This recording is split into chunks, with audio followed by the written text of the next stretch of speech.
Bacaan liturgi Rabu 8 Juni 2022, Hari Biasa Pekan Biasa ke-10. Bacaan dari Kitab Pertama Raja-Raja. Sekali peristiwa, Raja Ahab mengirim orang ke seluruh Israel dan mengumpulkan nabi-nabi Baal ke Gunung Karmel. Lalu Elia mendekati seluruh rakyat itu dan berkata, "Berapa lama lagi kalian berlaku timpang dan mendua hati? Kalau Tuhan itu Allah, ikutilah dia, dan kalau Baal, ikutilah dia." Tetapi rakyat itu tidak menjawab sepatah kata pun. Lalu Elia berkata lagi kepada rakyat, "Hanya aku seorang diri yang tinggal sebagai nabi Tuhan, padahal nabi-nabi Baal berjumlah 450 orang. Namun, baiklah diberikan kepada kami 2 ekor lembu jantan. Biarlah mereka memilih seekor lembu, memotong-motongnya, menaruhnya ke atas kayu api. Tetapi mereka tidak boleh memasang api. Aku pun akan mengolah lembu yang seekor lagi, meletakkannya di atas kayu api, dan juga tidak akan memasang api. Kemudian biarlah kalian memanggil nama Allahmu, dan aku pun akan memanggil nama Tuhan. Maka Allah yang menjawab dengan api, dialah Allah." Seluruh rakyat menyahut, "Baiklah demikian." Kemudian Elia berkata kepada nabi-nabi Baal itu, "Karena kalian berjumlah banyak, pilihlah dahulu seekor lembu dan olahlah. Sesudah itu panggillah nama Allahmu, tetapi kalian tidak boleh memasang api." Mereka mengambil lembu yang diberikan kepada mereka lalu mengolahnya. Kemudian mereka memanggil nama Baal dari pagi sampai tengah hari, katanya, "Ya Baal, jawablah kami." Tetapi tidak ada suara, tidak ada yang menjawab. Sementara itu mereka berjingkat-jingkat di sekeliling mezbah yang mereka buat. Pada waktu tengah hari, Elia mulai mengejek mereka, katanya, "Panggillah lebih keras, bukankah dia Allah? Mungkin ia merenung, mungkin sedang ada urusan, atau mungkin ia bepergian. Barangkali ia tidur dan belum terjaga." Maka mereka memanggil lebih keras serta menoreh-noreh dirinya dengan pedang dan tombak seperti kebiasaan mereka, sehingga darah bercucuran dari tubuh mereka. Sesudah lewat tengah hari, mereka kerasukan sampai waktu mempersembahkan kurban petang. Tetapi tidak ada suara, tidak ada yang menjawab, tidak ada tanda. Kemudian Elia berkata kepada seluruh rakyat, "Mari mendekat kepadaku." Maka mendekatlah seluruh rakyat itu kepada Elia. Lalu ia memperbaiki mezbah Tuhan yang telah diruntuhkan itu. Kemudian Elia mengambil 12 batu menurut jumlah suku keturunan Yakub. Kepada Yakub ini telah datang sabda Tuhan, "Engkau akan bernama Israel." Lalu Elia mendirikan batu-batu itu menjadi sebuah mezbah demi nama Tuhan dan membuat suatu parit yang dapat memuat 2 sukat benih di sekeliling mezbah itu.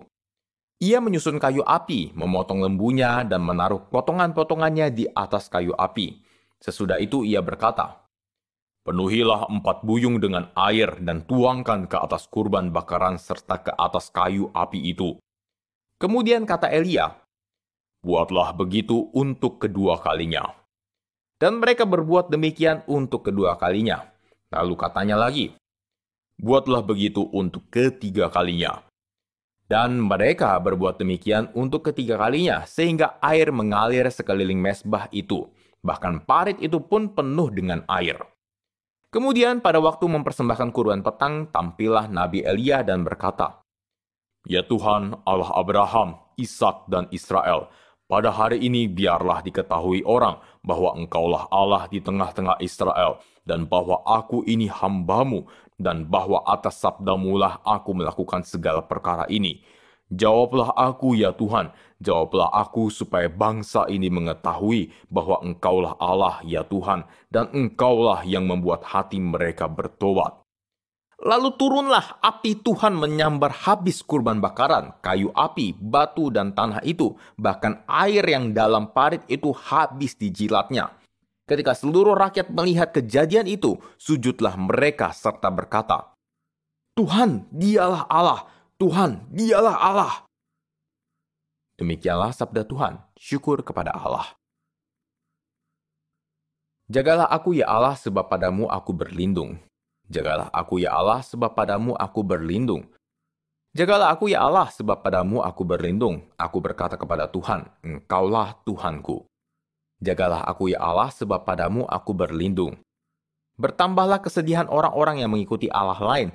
Aku tidak akan ikut mempersembahkan kurban curahan mereka, juga tidak akan menyebut-nyebut nama mereka dengan bibirku. Jagalah aku ya Allah, sebab padamu aku berlindung. Ya Tuhan, Engkaulah bagian warisan dan pialaku. Engkau sendirilah yang meneguhkan bagian yang diundikan kepadaku. Aku senantiasa memandang kepada Tuhan, karena Ia berdiri di sebelah kananku, aku tidak goyah. Jagalah aku ya Allah, sebab padamu aku berlindung. Engkau memberitahukan kepadaku jalan kehidupan. Di hadapanmu ada sukacita berlimpah. Di tangan kananmu ada nikmat yang abadi. Jagalah aku ya Allah, sebab padamu aku berlindung. Haleluya, haleluya, haleluya, haleluya. Tunjukkanlah lorengmu kepadaku, ya Tuhan. Bimbinglah aku menurut sabdamu yang benar. Haleluya, haleluya, haleluya, haleluya, haleluya, haleluya. Haleluya, haleluya. Inilah Injil suci menurut Matius, dimuliakanlah Tuhan. Dalam khotbah di bukit, Yesus berkata, Janganlah kalian menyangka bahwa aku datang untuk meniadakan hukum Taurat atau kitab para nabi. Aku datang bukan untuk meniadakannya, melainkan untuk menggenapinya. Karena aku berkata kepadamu, sungguh selama belum lenyap langit dan bumi ini, satu iota atau satu titik pun tidak akan ditiadakan dari hukum Taurat sebelum semuanya terjadi. Karena itu siapa yang meniadakan salah satu perintah Taurat sekalipun yang paling kecil dan mengajarkannya demikian kepada orang lain, ia akan menduduki tempat yang paling rendah di dalam kerajaan surga. Tetapi siapa yang melakukan dan mengajarkan segala perintah Taurat, ia akan menduduki tempat yang tinggi di dalam kerajaan surga. Demikianlah sabda Tuhan, terpujilah Kristus.